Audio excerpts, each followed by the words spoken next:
You know those chip shots you hit behind the ball? They're killers to your score. Just like any other shot, if you hit it well, it feels good. Let's have a look today at some of the ways that, or some of the things that are causing those poor shots and some of the ways that you can fix them. Hi, my name's Peter Knight. I've created this channel, Peter Knight Golf, to help your golf be the best it possibly can, including how you're chipping.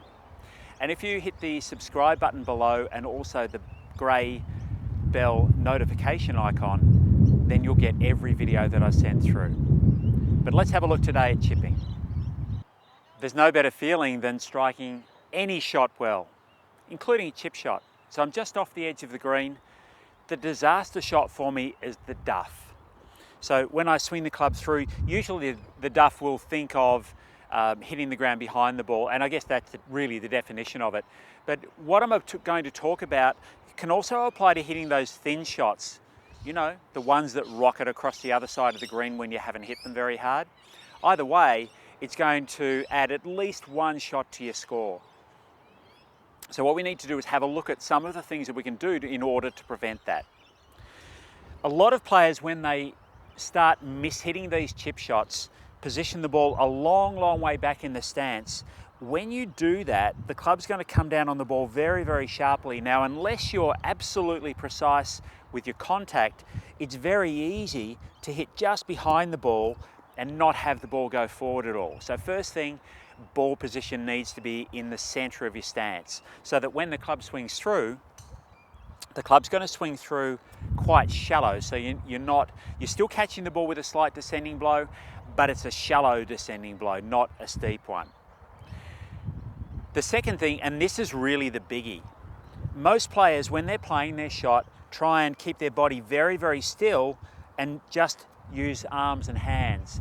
Your body needs to move when you're playing these chip shots. So as the club swings back and through, the club will swing back, and then the feeling from here is that my body turn is going to transport my arms and the club to the other side of my body. So I actually haven't moved my arms. They've been moved because my body's turned.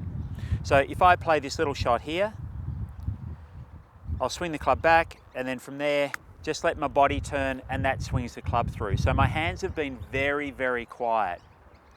And that sort of leads us to the third and the most critical thing when you're playing these chip shots. It is to keep the hands not motionless, but very passive.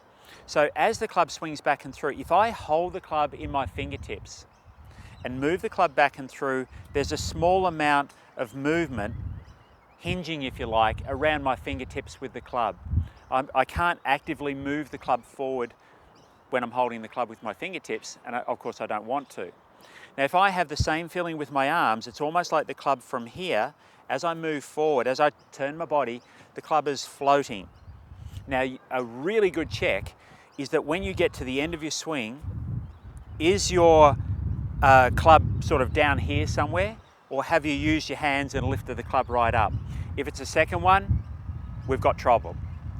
So when the club swings through, again, arms are very passive, or hands are very passive as the club swings through. You can even practice just making this swing using one hand, so that as the club goes back and through, from here, I'm getting through to the end of my swing and my wrist hasn't swung through. So if I make this swing just with one hand, I get to the end of the swing, and you can see that there's been no change in the bend of my wrist there. So three things. Keep the ball position in the middle, allow your body to turn, and keep the hands really passive during the stroke.